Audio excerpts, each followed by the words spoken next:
coisa, se Deus tocar, eu vou conseguir passar para você alguma coisa para que você possa tomar atitudes. Amém, irmãos? Tomar atitudes. Abra a tua Bíblia em Marcos, capítulo 16.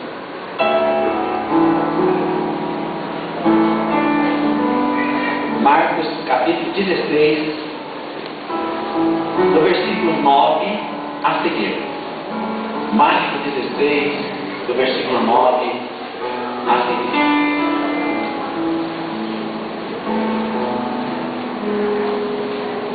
Aparições de Jesus depois da sua ressurreição. Esse é o título do texto. Marcos 16, versículo 9 a seguir. Quem achou, diga amém. Amém. Você pode ficar sentado como está, porque dá para você prestar mais atenção, né, irmãos? Eu sei que às vezes é muito levanta e senta. Eu sei que tem gente que tem uns probleminhas na perna, tem uns problemas de veia, né? Veieira, né? É uma coisa assim, né? E outra de veia mesmo, né, irmão? Eu estou fazendo isso para descontrair, irmão. Se entenda. Todos acharam, amém? Amém. E Jesus, tendo ressuscitado na manhã do primeiro dia da semana, apareceu primeiramente a Maria Madalena. Repita comigo, Maria Madalena. Da qual tinha expulsado 7 demônios. E partindo ela, anunciou àqueles que tinham estado com ele, os quais estavam tristes e chorando. E ouvindo eles que Jesus vivia e que tinha sido visto por ela, não o creram. E depois manifestou-se em outra forma a 2 deles que iam de caminho para o campo. E indo estes, anunciaram-no aos outros, mas nem ainda estes creram. Finalmente, apareceu aos 11, e estando eles assentados juntamente, e lançou-lhes em rosto a sua incredulidade e dureza de coração, porque por não haverem crido nos que o tinham visto já ressuscitado. E disse-lhes: ide por todo o mundo, pregai o evangelho a toda criatura. Quem crer e for batizado será salvo, mas quem não crer será condenado. E estes sinais seguirão os que crerem. Em meu nome expulsarão demônios, falarão novas línguas, pegarão nas serpentes, e se beberem alguma coisa mortífera, não lhes fará dano algum. Imporão as mãos sobre os enfermos e os curarão. Ora, o Senhor, depois de Deus ter falado, foi recebido nos céus e assentou-se à direita de Deus. E eles, tendo partido, pregaram por todas as partes, cooperando com eles o Senhor e confirmando a palavra com sinais que se seguiam. Amém. Amém. Na Bíblia diz amém, ou seja, assim seja. Amém? Você crê, né? E depois respondeu de coração. Graças a Deus. Vamos orar agora? Agora sim, vamos ficar de pé. Você vai pôr um soldado, ele quando vai atacar, ou quando vai receber instruções, ele fica de pé. Amém? Vamos orar agora. Senhor Deus e Pai, neste momento de guerra espiritual, eu quero repreender o reino espiritual, toda ação de principados e potestades, toda ação agora de demônios que estão amarrados nas regiões celestiais. Nós não permitimos intervenção agora. Nós não aceitamos intervenção de ordem arcanjo agora, Senhor. Cerca com fogo este lugar. Em nome de Jesus Cristo, não deixe haver, Pai, alteração nesse mundo. Se houver manifestação, que o Senhor permitiu, se não proíbe, amarrado e libera as mentes para ouvir a tua palavra. Libera os ouvidos agora. Abra o ouvido desse homem, abra o ouvido dessa mulher, abra para que possa entender a tua palavra. Eu repreendo agora o que não corre de ti, Pai. Toda ação do inimigo está repreendido, e eu ordeno principados e potestades saiam desse lugar, e que este lugar esteja liberado para os anjos, para a guerra espiritual da qual nós já somos mais do que vencedores, Senhor. Nós oramos, Senhor, na certeza da vitória, em nome de Jesus. Amém e amém. Podemos acertar.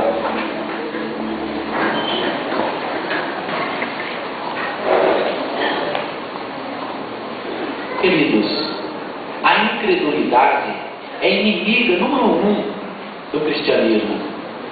Traz um prejuízo muito grande. Quantas pessoas bobas dentro das igrejas, porém, são incrédulas. E as pessoas incrédulas, elas não conseguem receber as bênçãos derivadas do reino de Deus. O reino de Deus é rico, irmãos. Tem coisas maravilhosas, mas os incrédulos não podem receber de forma alguma. Na verdade, o Evangelho, o que é o Evangelho? São boas novas de salvação. Como eu disse no primeiro culto, antes de ter essa palavra Evangelho, do Evangelho ser pregado, já havia o evangelista. O que era o evangelista? O evangelista era um jovem que ele era convocado para ir para a guerra, porém, ele não lutava. A função dele era, quando o exército vencia, ele corria para a cidade, ele era o primeiro a chegar, bem antes, porque o exército vinha devagar, vinha muita gente, mas o evangelista, ele corria, chegava na cidade e bradava: o nosso exército foi vitorioso, nós vencemos a batalha. Esse era o nome de evangelista, ou seja, ele anunciava a vitória do exército, ele anunciava a vitória da vida sobre a morte. E aí surgiu o nome evangelista, que significa boas novas. Quando Jesus chegou pregando o Evangelho, ele chegou pregando boas novas. No texto que nós lemos, o livro de Marcos, ele foi escrito por ocasião depois da morte de Pedro, e estava havendo a perseguição do imperador Nero, no ano 67 depois de Cristo, e ele escreve esse livro chamado Marcos, mas no final, Marcos comenta algumas coisas que nós já lemos nesse texto, algo muito interessante. Ele começa dizendo, foi o texto que nós lemos, que domingo, bem cedo, Jesus ele sai e vai ao encontro primeiro de Maria, e vai anunciar para Maria que ele ressuscitou. Ele estava fazendo um papel de evangelista. Ele estava dando as boas novas, falando: Maria Madalena, eu venci, Maria. Eu estou aqui, eu venci. E Maria acreditou. Maria pegou, e como evangelista também saiu, e foi avisar os discípulos de Jesus. Agora era 11, porque Judas suicidou, ficaram 11. E Maria Madalena foi avisar os 11 que estavam tristes e chorando, diz o texto. Ele estava chorando, e Maria chegou e falou: olha, eu tive com o mestre anunciou que ele está vivo. E aí, de repente, os 11, o que eles fizeram? Está escrito no texto, eles não acreditaram. Olha que lastimável. Quem era esses pastores quem era esse que não acreditaram? Os discípulos que andavam com Jesus. Jesus tinha avisado que ele iria ressuscitar, que ele iria morrer e ressuscitar. Eles não acreditaram. Aí Jesus apareceu para mais dois. A Bíblia diz no texto que eles iam para o caminho do campo, ou seja, o caminho de Emaús. Jesus apareceu e demorou um pouquinho, mas eles reconheceram no partir do pão que era o Senhor. E aí eles perguntaram: não ardia o coração no caminho quando ele falava conosco? E no partir do pão reconheceu que era o Senhor. Quando eles disseram: é o Senhor, ele desapareceu. E eles creram, os dois discípulos no caminho de Emaús. E esses dois discípulos correram para o evangelista e foram anunciar as boas novas. Chegaram lá para os 11 e disseram: olha, Jesus ressuscitou. A mulher Maria Madalena já tinha avisado os 11. Os dois discípulos tinham avisado também, e eles chegaram lá, não acreditaram. Que coisa! E eles precisavam acreditar nisso. E depois, por fim, foi Jesus. Jesus chegando lá, disse que eles estavam comendo, e Jesus lançou no rosto deles, diante deles, uma palavra falando: que incredulidade é essa? Que dureza de coração, por que vocês insistem em acreditar que eu ressuscitei? Olha eu aqui. Eles precisavam acreditar que Jesus Cristo havia ressuscitado. Vocês acreditam que até hoje tem gente que vê pregar, ouve pregar, e não acredita que Jesus ressuscitou? Parece que Jesus está morto, parece que Jesus está pregado no madeiro, parece que Jesus não está fazendo nada. Era assim que estava acontecendo com os discípulos. Jesus disse o seguinte: olha, agora vocês vão fazer o seguinte. Falou para os discípulos: vocês vão agora, ide, pregai o Evangelho a toda criatura. Pregai, para todos. Quem crê e for batizado será salvo. Quem não crê está condenado. Então o negócio precisaria crer. Então eu disse: se vocês, meus discípulos, crêem, estão salvos, estão abençoados, batizados, vocês já são. Aí ele diz: e esses sinais seguirão os que creem. Então aqueles que não creem, não têm sinais, irmãos, que seguem. Fala para o seu irmão aí que está do lado, fala: se você não crê, não tem sinais na tua vida. Você não crê? Não tem sinal. Ah, eu preciso de um sinal. Eu preciso, mas você crê? Uma hora eu creio, uma hora eu duvido, está tão difícil a coisa, né? Está ruim para todo mundo. Está ruim para todo mundo nada. Está ruim para quem não crê, quem crê tem a vitória, a glória de Deus. Amém? Então o Senhor, Ele começou a dizer isso. Ele disse, eu coloquei o tema assim, sinais de Deus na vida daquele que nele crê. Sinais de Deus. Qual é o primeiro sinal? Não é nem um sinal, é a primeira forma que eu devo fazer isso. Em primeiro lugar, aquele que crê, ele usa o nome do Senhor Jesus. Repita assim comigo, eu posso usar o nome do Senhor Jesus. Ele te autorizou, irmãos. Você pode usar o nome de Jesus. Olha o que Jesus fala. Esses sinais seguirão aos que crerem. Em meu nome, ele começa a dizer, em meu nome, vocês vão fazer isso, vão fazer aquilo, vão fazer aquilo. No nome do Senhor Jesus. Não adianta você chegar num lugar e dizer, olha, eu estou aqui em nome do pastor Vacir. É grande coisa. Agora se você falar, eu estou aqui em nome de Jesus Cristo, as portas se abrem. Louvado seja o nome do Senhor. É um nome que tem poder. Nós não podemos esquecer de usar o nome de Jesus. É uma das condições que Jesus está conosco. Só usa o nome de Jesus quem crê.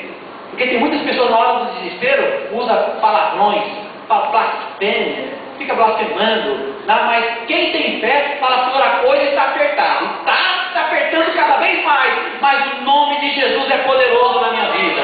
O nome de Jesus nunca falhou. Nesse nome o inferno estremece. O inferno treme o nome de Jesus Cristo. Querido, use o nome de Jesus. Está com insônia? Está dormindo à noite? Sabe o que você faz? Você fala assim, o nome de Jesus é poderoso. Jesus, eu quero dormir agora. E você repreende a insônia e a vitória vem. É o nome de Jesus. Experimente usar o nome de Jesus, irmão. Tem até um hino que fala sobre Jesus, o poder que há no nome do Senhor Jesus Cristo. Amém, irmãos? Olha o que diz o texto de João 14, 13. João capítulo 14, versículo 13 e 14. João capítulo 14, versículo 13 e 14. Olha aí o que diz o texto. É a palavra de Deus. Irá mudar a tua vida, irá mudar as nossas vidas. Amém? Quem pode ler aí para mim? De tudo quanto pedirdes em meu nome, eu farei, para que o Pai seja glorificado no Filho. Olha aí, ó. E tudo quanto pedires em meu nome, eu farei, para que o Pai seja glorificado no Filho.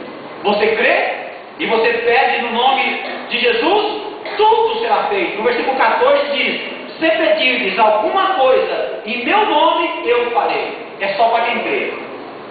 É só para quem crê. Você crê que essa palavra é verdadeira? Se você pedir alguma coisa no nome de Jesus, Ele fará. Amém, irmãos? Então peça, usa o nome do Senhor Jesus. Você tem direito legal. Ele autoriza você a fazer isso. Amém? E mais que tem aí? Em meu nome, qual é a primeira coisa que Jesus fala?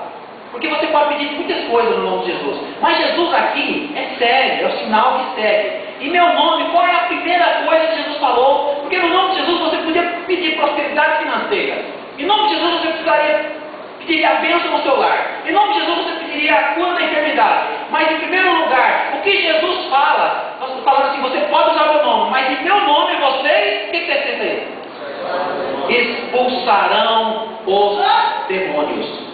Escute aqui, direto ou indiretamente, tudo de ruim que tem acontecido na tua vida tem o dedo do inimigo. Nós não podemos dizer que tudo é demônio, mas fica fácil, né? Também eu perdi, deu tudo errado para mim, porque foi o diabo. Não é nada, o cara que é um cego, o cara que não quer nada com nada, é preguiçoso, o cara que... Entendeu? Mas indiretamente, tudo tem o dedo dele. Por isso que Jesus está dizendo, em meu nome expulsarão os demônios. E de onde, pastor? Eu vou sair expulsando demônio? Era para os missionários que teriam que sair pregando? Sim, mas de qualquer forma, em primeiro lugar, eu preciso expulsar esse demônio da minha vida, da minha casa, depois das pessoas. Antes de Jesus começar a obra dele, assim que ele batizou, o que ele fez? Ele foi tentado no deserto pelo diabo. Quanto tempo, pastor? pastor, 40 dias e 40 noites, o próprio Cristo foi tentado pelo diabo. E o diabo tentava mexer nas fantasias de Jesus. É assim que ele faz. O diabo começava a dizer: olha, eu te dou todo o reino deste mundo, porque a mim o primeiro casal deu. Adão e Eva me deu a chave desse paraíso, é meu, e eu dou para quem quero. Não era mentira do diabo, ele estava falando a verdade. O primeiro casal deu de mão fechada para ele. E ele diz: eu dou para você, Jesus, se me adorar. Eu dou para você, Jesus, toda essa glória do mundo. E começou a falar do pão, que ele estava com fome: eu te dou pão. Mas Jesus não caiu na tentação do diabo. Ele venceu, dizendo: você não vai mexer na minha mente, você não vai mexer nas minhas emoções, porque eu sei o que eu quero, não tem crise de identidade, você não vai mexer comigo. E ele ficou firme e venceu a tentação. Ele vivia entre os anjos e entre as feras, lá no deserto, e ele venceu. E ele venceu e expulsou: sai de Satanás. Ele foi embora por um tempo. Você precisa vencer primeiro o inimigo que coloca a tormenta na tua cabeça. Você precisa vencer primeiro o inimigo que coloca fantasia na tua mente. Você precisa expulsar primeiro o inimigo que coloca dúvida na tua mente. Você vai dizer: aqui não. Nós temos que expulsar, porque ele mexe com as emoções, ele mexe com os sentimentos, ele confunde os sentimentos, ele confunde os pensamentos, ele confunde os desejos, ele faz com que o certo e errado vira errado e o errado vira certo. Ele confunde as pessoas e dirige as pessoas para um caminho de destruição total. Mas nós não somos dirigidos por esse demônio, nós somos dirigidos pelo Espírito Santo. A Bíblia diz que o Espírito Santo nos conduziria ao caminho que nós deveríamos seguir. Queridos, então nós temos que expulsar em nome do Senhor Jesus. Ele tentou Jesus, ele tentou Pedro, pediu para se andar com Pedro, ele deixou atormentado o rei Saul. Você lembra do rei Saul? Que ele estava atormentado mesmo, entrou um espírito mal nele, e para ele ter um alívio, Davi dedilhava a harpa, tocava a harpa, e ele sentia-se melhor. Mas ele não respeita ninguém, não é tua posição social, não é o dinheiro que você tem. Ele respeita uma pessoa que tem fé, e sabe que aquele que ressuscitou, ele é poderoso para neutralizar todo o ataque do inimigo sobre as nossas vidas. Sobre a tua vida não vale encantamento, meu querido. Sobre a tua vida não vale encantamento. Creia que nós